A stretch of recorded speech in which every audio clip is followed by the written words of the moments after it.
Énigme et aventure, ce soir, si vous le voulez bien, une pièce de Ernest William Hornung, beau-frère d'un monsieur que l'on connaît pas trop mal, monsieur Conan Doyle, et qui créa au début du siècle le premier prototype du gentleman cambrioleur, Raffles. C'est précisément une aventure de ce personnage, accompagné de son inséparable compère Bunny, que nous allons entendre dans l'adaptation radiophonique de Germaine et Pierre et la mise en onde de Roland Sassy. Raffles sera interprété par Richard Vachou et Bunny par Gérard Cara.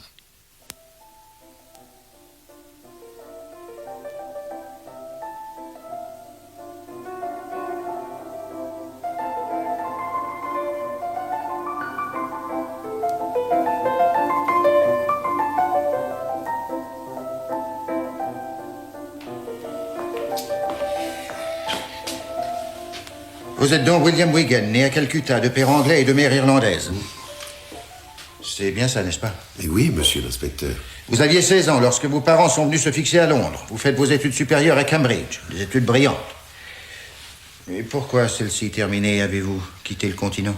Mes parents sont morts au cours d'un accident de chemin de fer. Je voulais voyager, connaître des pays nouveaux. Oui, vous le pouviez. Vos parents vous avaient laissé en héritage une confortable fortune, ainsi que d'importants biens immobiliers. C'est vrai, monsieur l'inspecteur. Que vous vous êtes empressé de dilapider. Oh, dilapider est un bien grand mot. J'ai joué, j'ai perdu. Tout perdu. Jusqu'au dernier sou. Jusqu'à la dernière pierre. Et pourtant, votre dossier mentionne que vous avez tenté de rétablir votre situation comme correspondant d'un journal londonien. J'ai collaboré activement à plusieurs journaux et revues littéraires. En effet, vous avez écrit des contes, des critiques, des récits de voyage. Vous avez même abordé l'autre genre avec un égal succès, sous le sobriquet de Bunny. Oh. Mais pourquoi ce pseudonyme ridicule? Bunny. C'est grotesque. Au collège, on m'appelait ainsi et ce surnom m'est resté. À vrai dire, vous êtes un homme instable. Écoutez donc ça. Ses études terminées, Bunny part pour les Indes. Il est nommé administrateur d'une importante plantation de thé. Puis il est chargé de la surveillance d'un centre de distribution de gaz et de mazout. Ensuite, il est garde forestier d'une réserve de rhinocéros. Oui. Et il parle 6 langues. Mon Dieu. Quelle odyssée. Pour en arriver là, quel gâchis. Mais, monsieur l'inspecteur... Malgré ce bagage ahurissant, revenu à Londres, vous n'avez pas craint de ternir votre image de marque en vous mettant au service d'un certain Raffles. Cet individu recherché en vain par toutes les polices internationales. Avec le respect que je vous dois, monsieur l'inspecteur, j'aimerais essayer de vous faire comprendre pourquoi et comment j'en suis arrivé là. Il n'y a rien à expliquer. C'est clair comme de l'eau de roche. Vous êtes ici en état d'arrestation pour complicité de vol de bijoux et d'objets de valeur, d'effraction de dommages à la propriété et d'usage de chèques sans provision. Lorsque nos services vous ont appréhendé, vous vous trouviez à l'hôtel Albany en compagnie de votre complice, Ernest G. Raffles, cambrioleur. Oh, gentleman cambrioleur. Celui-ci, malgré notre vigilance, a réussi à s'enfuir. Et à l'heure qu'il est, nous n'avons pas encore retrouvé sa trace. Il serait donc souhaitable, dans votre intérêt et celui de l'instruction, que vous nous donniez quelques précisions sur vos cogitations clandestines de l'hôtel Albany. Mais certainement, monsieur l'inspecteur. Je ne demande que cela. Voilà. Alors, il faut que je vous dise que lorsque je retournais à l'hôtel Albany, après avoir tout perdu au jeu cette nuit-là, je me trouvais dans l'état d'esprit d'un homme qui tente un recours désespéré. Et que, une fois là-bas, j'ai pensé qu'il fallait quand même que je réussisse.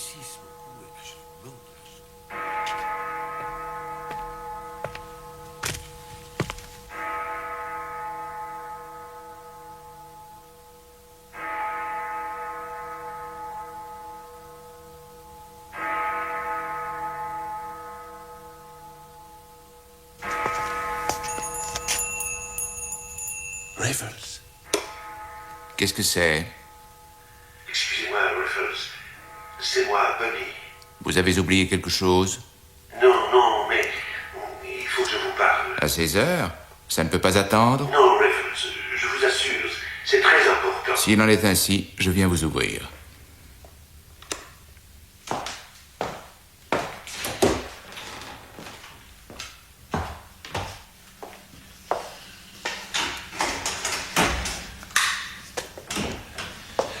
J'espère que vous n'êtes pas revenu pour prendre une revanche. Oh non, non, rassurez-vous. C'est autre chose et... Il me serait difficile de vous la donner puisque je suis seul. Nos partenaires sont partis et... Je comprends, Raffles, que vous soyez surpris de mon retour dans ces conditions et à cette heure. Je vous connais à peine et jamais je ne suis venu dans votre appartement avant cette nuit. Vous étiez notre fag au collège et à ce titre, il est concevable que je me sois souvenu de vous. Mais entrez donc. Pardon. Oui, j'étais votre femme. Autrement dit, votre souffre-douleur. Oh, un nouvel élève est toujours obligé d'obéir aux ordres et aux caprices des anciens. Ah, c'est vrai. Parfois même, nous exercions sur eux de véritables brimades. Ce n'est pas pour vous parler de cela que je suis revenu, Raffles. Voulez-vous m'écouter 10 minutes? Certainement, mon cher, même davantage, si vous le désirez. Prenez une cigarette. Non. Et asseyez-vous. Non, non, non, merci. Je ne veux pas fumer et je ne veux pas m'asseoir. D'ailleurs, quand vous m'aurez entendu, il est certain que vous ne m'y inviterez plus. Et pourquoi? Parce que vous me montrerez sans doute la porte. Et vous aurez raison. Au fait, je vous prie. Vous le savez, j'ai perdu tout à l'heure 200 livres sterling. Oui. Vous vous rappelez aussi que, n'ayant pas en poche l'argent nécessaire pour payer mes différences, j'ai signé un chèque à chacun de vous sur ce bureau même. Je me le rappelle. Eh bien, ces chèques ne valent même pas le papier sur lequel j'ai écrit mon nom. Je n'ai pas de crédit ouvert à la banque. Vous m'étonnez. Pourtant, si vous le dites, c'est sans doute vrai. J'ai dissipé tout ce que je possédais. On m'avait cependant affirmé que vous étiez riche. J'ai même entendu dire que vous aviez fait un bel héritage. Je l'ai dévoré jusqu'au dernier centime. On peut être plus stupide, n'est-ce pas? Je suppose que cela doit vous suffire. Pourquoi ne me chassez-vous pas? Votre famille ne pourrait rien faire pour vous? Oh, Dieu merci, je n'ai pas de famille. J'étais fils unique et j'ai hérité de tout ce qui pouvait me revenir. Ma seule consolation est que mes parents soient morts. Ils n'auront pas la honte d'apprendre ma conduite. Ah, calmez-vous, Benny. Et asseyez-vous. Autrefois, je me souviens qu'au collège, vous étiez rempli de connaissances littéraires. Par le temps qui court, la littérature est un grand honneur et nourrit aujourd'hui tous les imbéciles. Un imbécile n'arrivait pas à écrire suffisamment pour payer mes dettes. Mais vous avez bien quelque part un appartement. Oui, à Mount Street. Eh bien, le mobilier. Laissez-moi rire. Depuis des mois, il est en gage. Où allez-vous? Ça, c'est mon affaire. Je ne vous ennuierai pas davantage. Alors, comment pourrais-je vous aider? Je n'ai pas sollicité votre aide. Alors, pourquoi êtes-vous venu à moi? Pourquoi? Pourquoi? Oui, je me le demande. Voulez-vous me laisser passer? Pas avant que vous m'ayez dit où vous allez et ce que vous avez l'intention de faire. Vous ne le devinez pas? En aurez-vous le courage? Voyez, j'ai ce qu'il faut. Et maintenant, laissez-moi passer si vous ne voulez pas que je me tue ici même. Voyez-vous ça? Oh, oh. Pas mal comme mise en scène. Vous avez manqué votre vocation, Benny. Shakespeare assouvirait vos fantasmes. Cela vous aurait donc amusé de me voir me tuer? Oh, pas tout à fait. Mais à vrai dire, j'ai pensé un moment que vous alliez le faire. Et de ma vie, je n'ai été aussi charmé. Non, je ne vous aurais pas cru autant de ressort, Benny. Mais que le diable m'emporte si maintenant je vous laisse partir. Cependant, vous feriez bien de ne pas recommencer le même jeu, car je ne m'arrêterai pas une seconde fois pour vous regarder. Allons, donnez-moi ce revolver. Voilà. Merci, mon ami. Vous voulez bien me venir en aide. Que Dieu vous bénisse. Quoique, sachant parfaitement que je n'avais aucun droit à votre assistance, j'espérais que vous me l'accorderiez. Qu'en souvenir du collège, qu'en souvenir du temps passé, vous consentiriez à me donner le moyen de courir encore une chance. Si vous m'aviez repoussé, j'étais décidé à me brûler la cervelle. Et je suis prêt encore à le faire si vous changez d'idée. Vous êtes un drôle de garçon, Benny. Vous avez tort de sauter si vite sur la conclusion. J'ai mes défauts, mais je ne reviens jamais sur ce que j'ai dit. Je déteste les paroles inutiles. Alors, asseyez-vous, mon cher ami. Et prenez une cigarette pour calmer vos nerfs.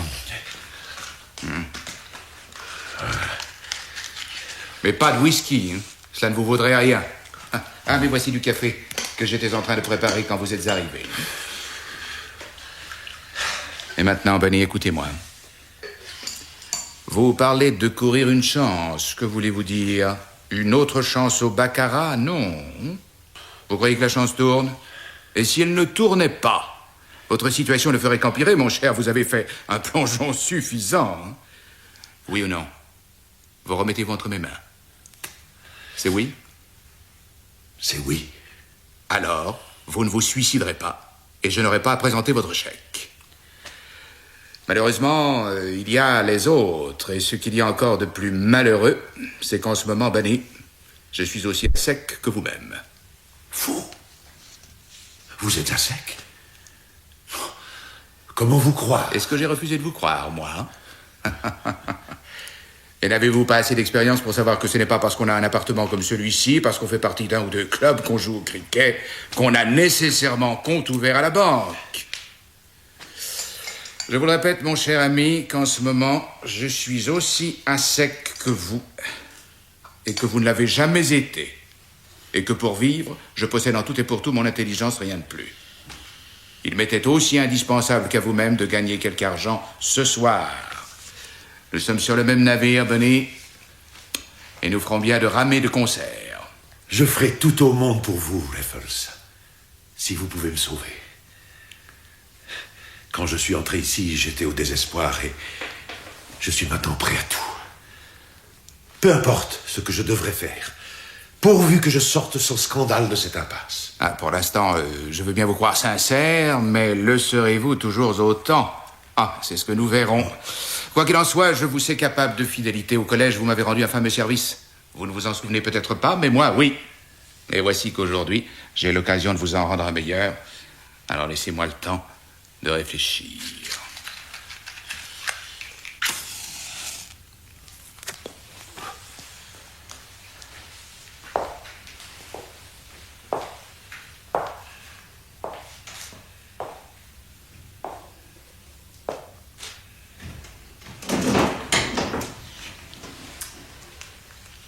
Faites un brouillard à couper au couteau.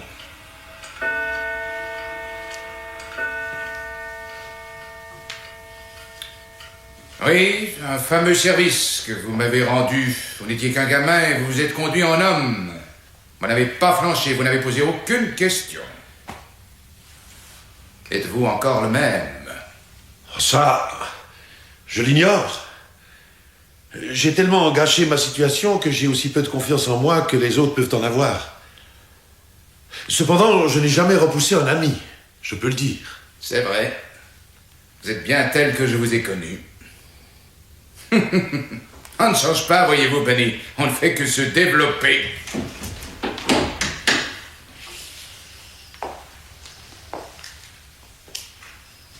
Maintenant, répondez-moi franchement. Rien ne vous arrêterait pour un ami? Ou même un camarade? Rien. Pas même un crime? Non. Pas même cela. Indiquez-moi le crime à commettre et je suis votre homme. Décidément, je crois que je peux vous faire confiance, Benny. Néanmoins, il nous faut de l'argent cette nuit, par n'importe quel moyen. Cette nuit? Et le plus tôt sera le mieux, car le danger peut surgir dès demain. Qu'un de vos chèques soit présenté à la banque et vous êtes déshonoré. Il faut donc mettre la voile cette nuit même et renouveler dès demain matin votre compte courant. Je crois d'ailleurs savoir d'où viendra le vent. Mais il est 2 heures du matin, au plus même. Oui? Je ne comprends pas.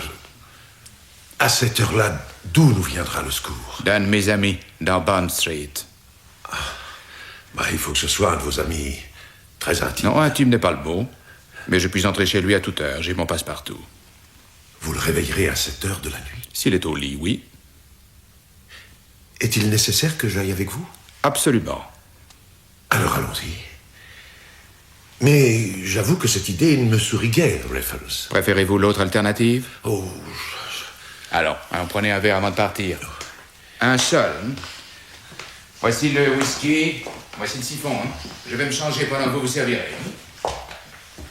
Et mettez un peu de musique. Le disque est déjà sur le plateau. Et remontez le gramophone.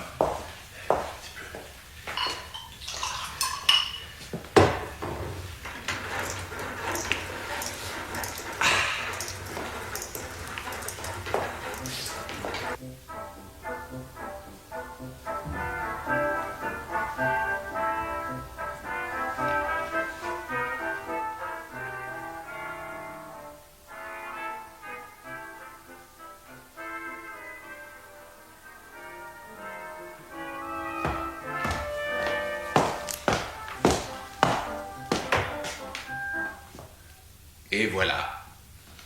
Je suis à vous, mon cher Bunny. Je vous sers un whisky.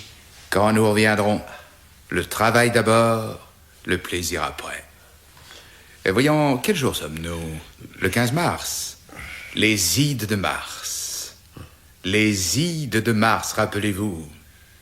Bunny, vous ne les oublierez pas, n'est-ce pas?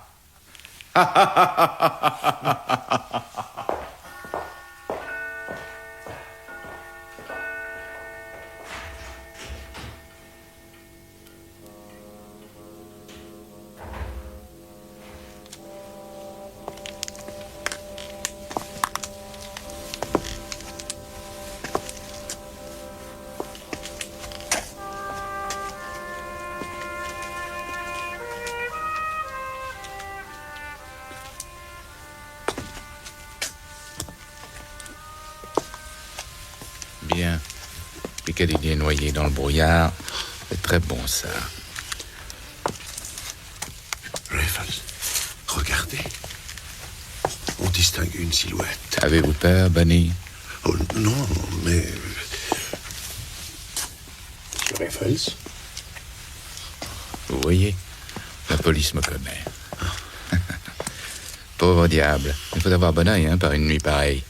Le brouillard peut être un ennemi, mais c'est une bonne fortune pour la gente criminelle, surtout à cette heure tardive. Tenez, nous voici arrivés. Nous sommes dans Bond Street. Avec ce brouillard, je ne reconnais plus. Oui, près du carrefour. Ces fenêtres que vous voyez là s'ouvrent au-dessus du magasin d'un bijoutier, et tout le premier étage, ainsi que la porte de l'allée, donne sur la rue. Il me semble qu'il serait raisonnable d'abandonner cette affaire pour cette nuit. Il sera encore temps demain matin. Pas du tout. J'ai la clé. Nous allons le surprendre. Venez donc.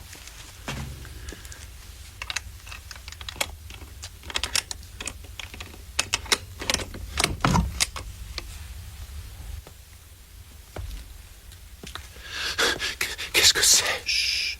C'est peut-être mon ami. C'est un véritable oiseau de nuit et pas un mot banni. Nous allons lui faire une peur bleue.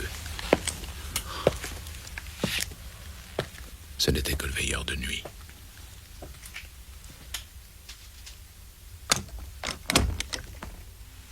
Allons-y. Ne faites pas de bruit, Pas un mot, Bunny, j'insiste. Enlevez vos souliers. Et suivez-moi.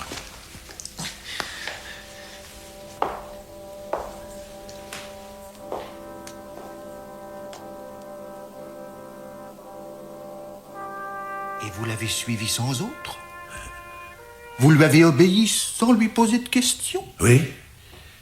Oui, je comprends que ça vous étonne parce que vous ne le connaissez pas. Vous ne connaissez pas la puissance de Raffles. Il sait à la fois commander et convaincre. Il possède une telle force qu'on ne pose pas de questions. On obéit. Tout de même. C'était une façon bien étrange de pénétrer chez un ami pour lui demander de l'argent. Au milieu de la nuit? J'y ai pensé.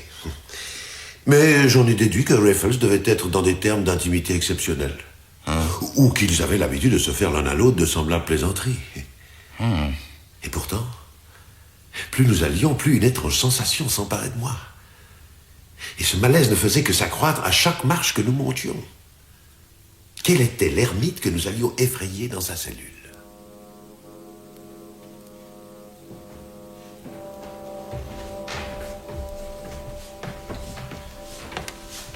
Il habite au premier étage. Chut.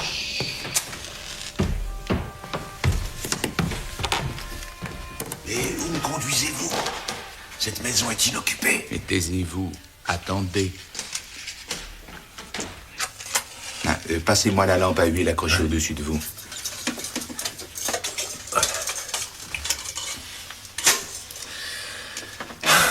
Je ne comprends plus. Expliquez-moi, Raffles. C'est une mystification. C'en est une, en effet. Et c'est moi la victime? J'en ai peur, Bunny. Il n'y a personne dans la maison. Il n'y a que nous deux. Alors, votre ami de Bond Street, qui devait nous donner de l'argent, c'est une plaisanterie? Pas tout à fait. Il est absolument exact que Danby est un de mes amis. Danby? Le bijoutier d'en bas. Mais que voulez-vous dire? Vous allez voler l'argent du bijoutier? Pas précisément. Quoi non, alors? L'équivalent. Je m'adresserai à son magasin. Un cambrioleur. Vous êtes un cambrioleur. Vous. Ne vous ai-je pas dit que c'était mon intelligence qui me faisait vivre? Mais pourquoi ne m'avoir pas dit ce que vous alliez faire? Pourquoi avoir eu confiance en moi? Pourquoi ces mensonges? Je dois dire que j'ai été sur le point de tout vous avouer. Rappelez-vous comme je vous ai sondé pour savoir si vous iriez jusqu'au crime. Je ne croyais pas à vos affirmations, mais j'ai pensé qu'il fallait vous mettre à l'épreuve. Je vois maintenant que vous parliez inconsidérément et je ne saurais vous en blâmer. Alors partez donc, mon cher ami, aussi vite que possible, hein, laissez-moi. Mais quoi que vous fassiez, ne me vendez pas. Hein. Vous êtes diabolique. Je ne vous menace pas, je vous laisse libre. En effet. Mais vous me laissez dans l'embarras. Je ne vous fais aucun reproche, je ne vous impose que le secret et j'ai confiance en vous. Mais, un moment. Est-ce moi qui vous ai mis ce projet en tête ou l'auriez-vous exécuté dans tous les cas? Oh, pas dans tous les cas, non. Il est vrai que je possède la clé depuis plusieurs jours, mais quand j'ai vu ce soir que je gagnais, j'ai pensé à m'en débarrasser. Vraiment? Oui, vraiment, parce que j'estimais que ce n'était pas un travail à faire tout seul. Très drôle. Ben alors, dans ce cas, je suis votre homme. En êtes-vous sûr? Oui. En tout cas, pour cette nuit. Mon cher vieux Bunny, je vous crois et je vais vous expliquer mon plan. Voilà. Alors, je connais le magasin. Je connais aussi cet étage qui est alloué depuis un mois. J'ai obtenu l'autorisation de le visiter, ce qui m'a permis de prendre l'empreinte de la serrure. Mais ce que j'ignore, pour l'instant, c'est la façon dont on passe de l'un dans l'autre. Pour l'instant, je ne vois aucune communication. C'est pourquoi je préfère opérer par le rez-de-chaussée. Attendez, je vais voir ce qu'il faut faire.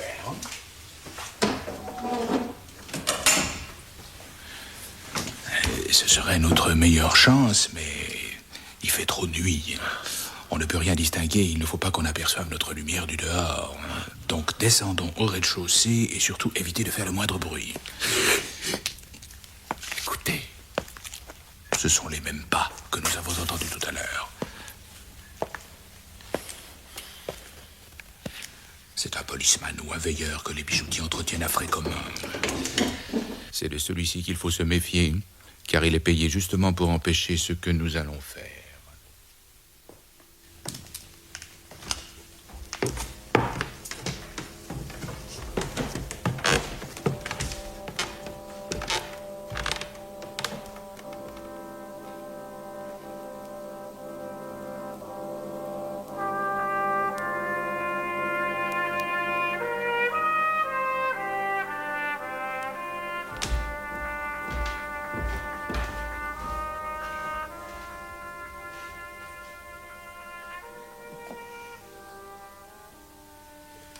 Nous nous trouvons maintenant au-dessous du niveau de la rue.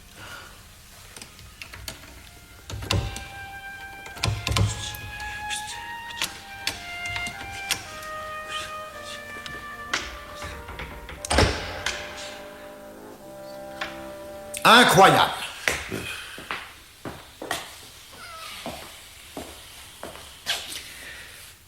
Et ensuite, Bunny?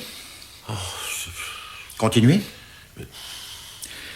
Nous avons là les plans de la maison de la bijouterie d'Anby. Nous aurons ainsi tout le loisir d'apprécier et de voir si vous dites la vérité. Nous vous écoutons. Mais c'est que... je suis fatigué. J'ai soif. Finissons d'abord cet interrogatoire. Après, nous verrons. Allez. Je ne sais plus. Vous vous trouviez donc au-dessous du niveau de la rue? Ah oui, oui. Dans un réduit avec de nombreuses portes. 3. Et elles étaient entr'ouvertes. Et elles donnaient toutes sur des caves vides. La 4e, il a fallu la forcer. Je ne me souviens plus. Mais si, voyons. Faites un effort. Je vois sur ce plan... on dirait... un puits carré. Ah, ça y est, je me souviens. Il y avait du brouillard. En face de nous, une encoignure vers laquelle Raffles s'est dirigé avec sa lanterne. Tout à coup, j'ai entendu un craquement qui m'a paru terrible. Comme une explosion. N'exagérez pas, Bunny. Peut-être que j'exagère, mais j'étais pris de panique. Mais pourtant, vous n'avez pas déguerpi, hein? Mais je ne pouvais plus. J'étais trop engagé. Après. C'est alors que j'ai vu une grande porte défoncée. Et Raffles avec une pince Monseigneur à la main qui me faisait signe de venir. Et voilà. Porte numéro 1. Je ne sais pas combien nous en trouverons, mais j'en connais au moins 2. J'espère ne pas faire trop de bruit. Mais cette porte en acajou, il faut encore la faire sauter. Forcément. Pas moyen de l'ouvrir avec les fausses clés. Prenez la lanterne. Et venez près de moi. Vous ne pouvez pas la fracturer? Non. Je connais ces serrures. C'est pas la peine d'essayer. Il faut la déposer. Et pour cela... il me faut 1 heure.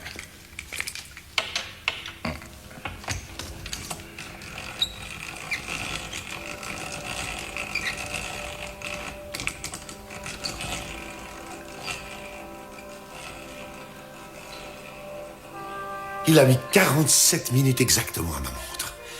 Jamais de ma vie je n'ai vu travailler avec autant de soin, monsieur l'inspecteur. Modérez votre enthousiasme, Benny. Vous rendez-vous compte que vous êtes le complice d'un criminel? Mais je ne pouvais pas m'en rendre compte. J'étais subjugué. Subjugué? Vraiment? En extase? Si je comprends bien, votre rôle consistait à l'admirer bouche bée. Non, mon rôle se bornait à tenir la lanterne d'une main et de l'autre une petite bouteille d'huile. Il avait dans un étui tous les outils nécessaires. Il avait des mèches emmanchées dans un tout petit vilebrequin en acier, capable de percer un trou d'1 centimètre de diamètre. Croyez-moi, monsieur l'inspecteur, c'était ahurissant. Et le soin qu'il apportait au moindre de ses mouvements. Et il s'arrêtait même au milieu de son travail pour huiler son outil pour éviter tout bruit. Et chaque fois, il recommençait pour percer un nouveau trou. Il en a percé 32 pour enlever la serrure. Le mec le plus ultra de la cambriole, quoi. Le nec plus ultra, monsieur l'inspecteur, c'est ça, oui. Exactement ça. Et ce n'est pas tout. Après avoir enlevé la serrure, on n'était pas au bout de nos peines. By job, c'est ce que je craignais. Qu'est-ce qu'il y a? Une grille en fer de l'autre côté. Oh. Comment va-t-on se tirer de là? En crochetant la serrure. Mais attention, il y en aura peut-être 2. Une en haut, une en bas. Il faudra faire de nouveaux trous. Cette porte ouvrant dedans, étant donné la façon dont elle est placée, ne s'ouvrira pas de plus de 10 cm. Alors? Écoutez, vous me fatiguez, Benny, avec vos questions idiotes. Taisez-vous. Et regardez plutôt.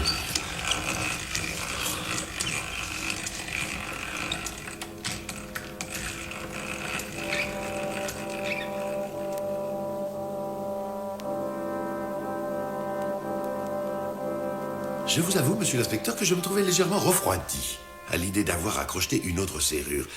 Après tout le mal que nous avions eu à ouvrir cette porte. Mais l'appât du gain, cet argent que vous voliez, effacez en vous toute moralité. Vos beaux préjugés envolés. Votre ligne de conduite qui, jusqu'alors, était restée impeccable. Vos études d'ingénieur, votre haut niveau dans la société, effacées. Du vent. À vrai dire, monsieur l'inspecteur, je commençais inconsciemment à prendre goût à cette opération criminelle. Tout de même, vous l'avouez. Oui. Avec quel cynisme il reconnaît son crime. L'imprévu. Le danger me laissait une sorte de griserie. Tout sens moral, toute notion de l'abîme que je côtoyais s'annihilait. Je restais là, debout, tenant la lumière et la fiole d'huile, suivant avec un intérêt passionné le travail de Raffles. Mais si vous aviez été là, monsieur l'inspecteur, si vous aviez vu Raffles à genoux, ses cheveux noirs en désordre, calme, avec aux lèvres son éternel sourire, mais vous n'auriez pu que l'admirer. Du beau travail, monsieur l'inspecteur, croyez-moi, du beau travail. Benny, vous moquez-vous de moi? Ou alors vous perdez la raison. Ah non, je ne suis pas fou, monsieur l'inspecteur. Bien sûr, cela peut paraître incroyable ce que je vous dis là, mais c'est la vérité. Enfin, poursuivez. Vous faisiez donc des trous et encore des trous. C'était palpitant. J'entendais les battements de mon cœur, le tic-tac de ma montre et le grincement continu de la fausse clé.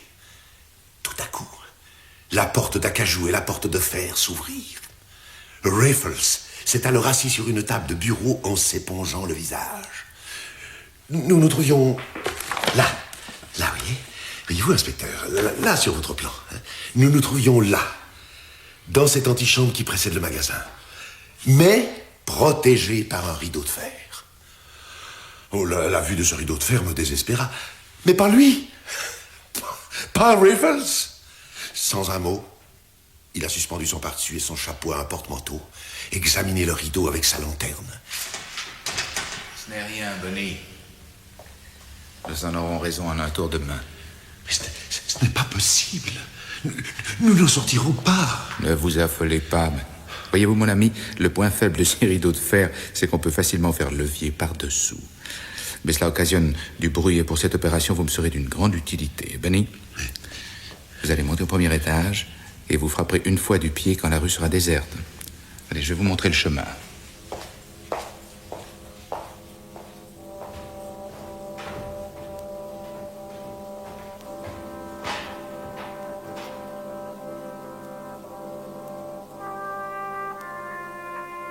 J'imagine alors votre peu d'enthousiasme. Ah ça, vous pouvez le dire, monsieur l'inspecteur. La perspective de faire le guet tout seul... Je m'en doute, car les responsabilités et vous n'ont jamais dû faire bon ménage. C'est possible, mais à ce moment-là, je suis devenu un autre homme. Et c'est justement dans ce sentiment de responsabilité, de cette immense responsabilité, que j'ai trouvé un puissant stimulant. Et tout fut très simple. Les bruits d'en bas étaient presque imperceptibles. Dès qu'il y avait un danger, je frappais 2 fois du pied. Et pendant l'heure que je restais à la fenêtre, je n'ai donné l'alerte que 5 ou 6 fois. Pourtant, une fois seulement, j'ai eu la chair de poule. Ce fut quand le veilleur s'arrêta pour regarder le Judas. Ce fut affreux. J'entrevoyais déjà la potence, ou tout au moins la prison. Heureusement, l'homme s'éloigna sans autre. Ouf. Et à ce moment, je perçus le signal de Raffles. Je descendis avec précaution.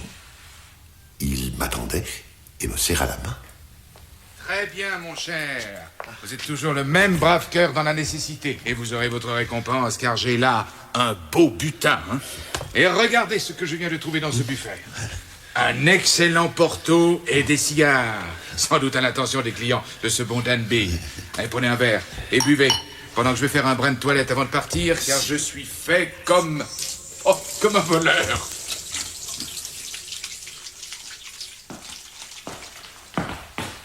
Oh, belle opération.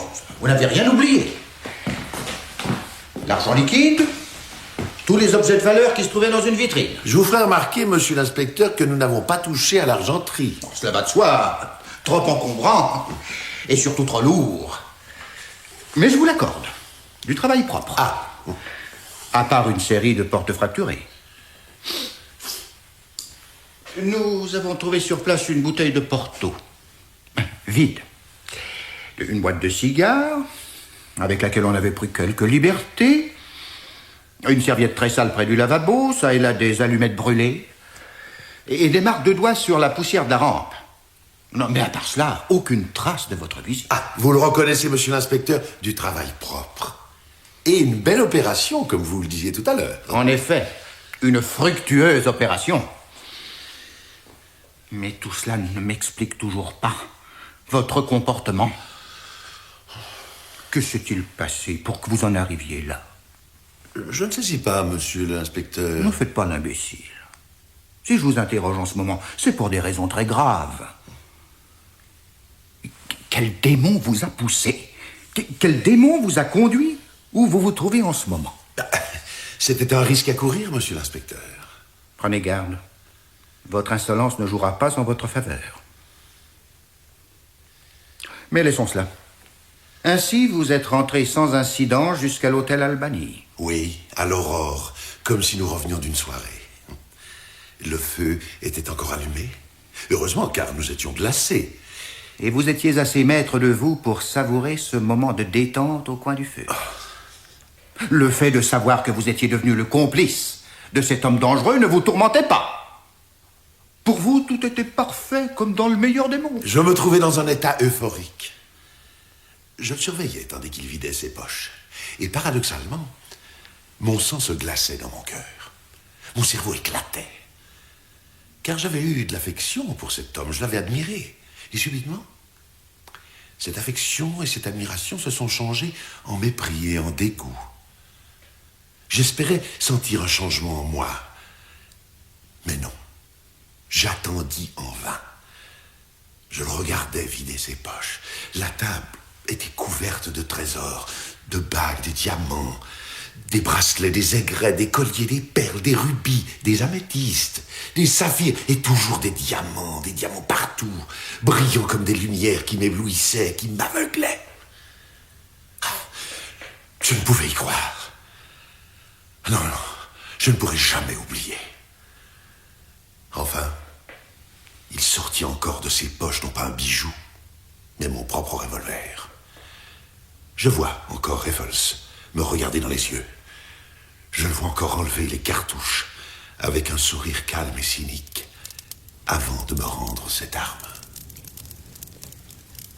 Vous pouvez ne pas me croire, Bonnie, mais c'est la première fois que je porte avec moi une arme chargée. Je crois que cela donne confiance en soi-même.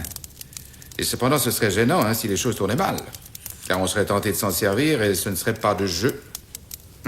J'ai souvent pensé que l'assassin qui vient de faire un coup doit, avant d'être pris, éprouver de fortes émotions. Pour ne pas se taire lamentable, mon cher ami, n'ai jamais éprouvé ces émotions-là. Et je suppose que je ne les ressentirai jamais. Vous aviez déjà commis des fautes semblables auparavant? Auparavant?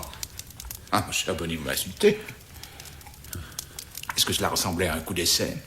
Oh, excusez-moi, mais je ne suis pas expert en la matière. Bien sûr que oui, j'avais déjà pratiqué. Souvent. Pas assez souvent pour que cela ait perdu de son charme, en tout cas. Et à proprement parler, je n'ai encore jamais fait un grand coup. Et quand j'en aurai fait un, j'abandonnerai la partie.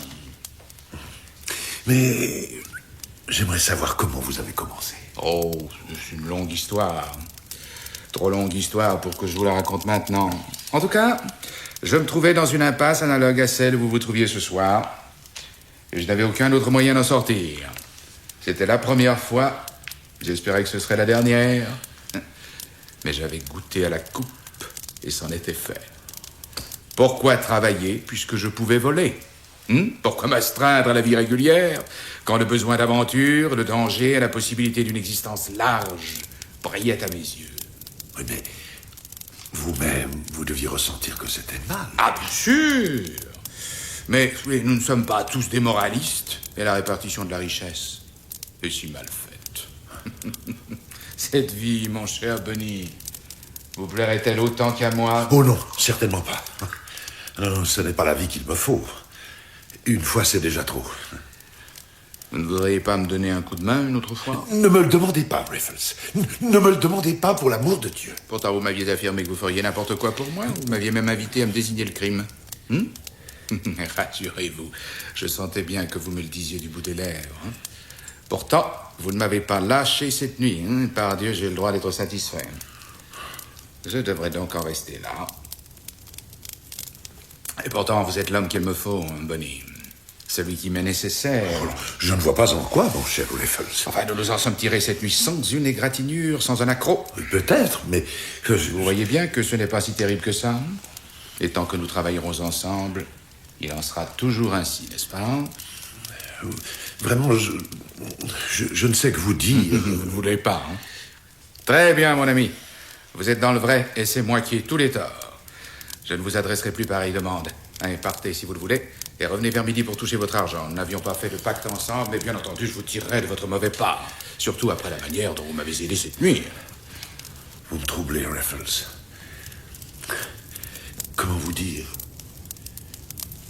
Non, oubliez ce que je vous ai dit. Vous avez raison.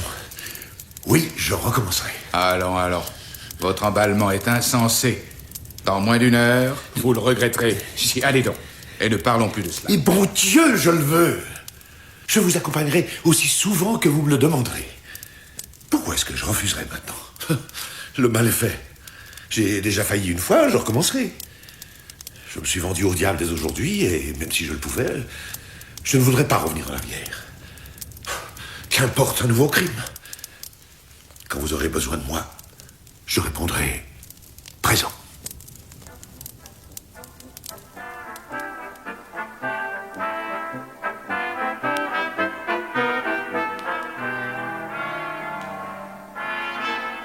Et c'est ce que vous avez fait, Bunny. Vous n'avez pas manqué à votre parole. N'avez-vous rien à ajouter? Je vous ai tout dit, monsieur l'inspecteur. C'est ainsi que je suis devenu l'associé de Raffles. C'était le début d'une belle carrière au service du crime. Ma parole! Vous en êtes fier! Nostalgique seulement, monsieur l'inspecteur. Nostalgique.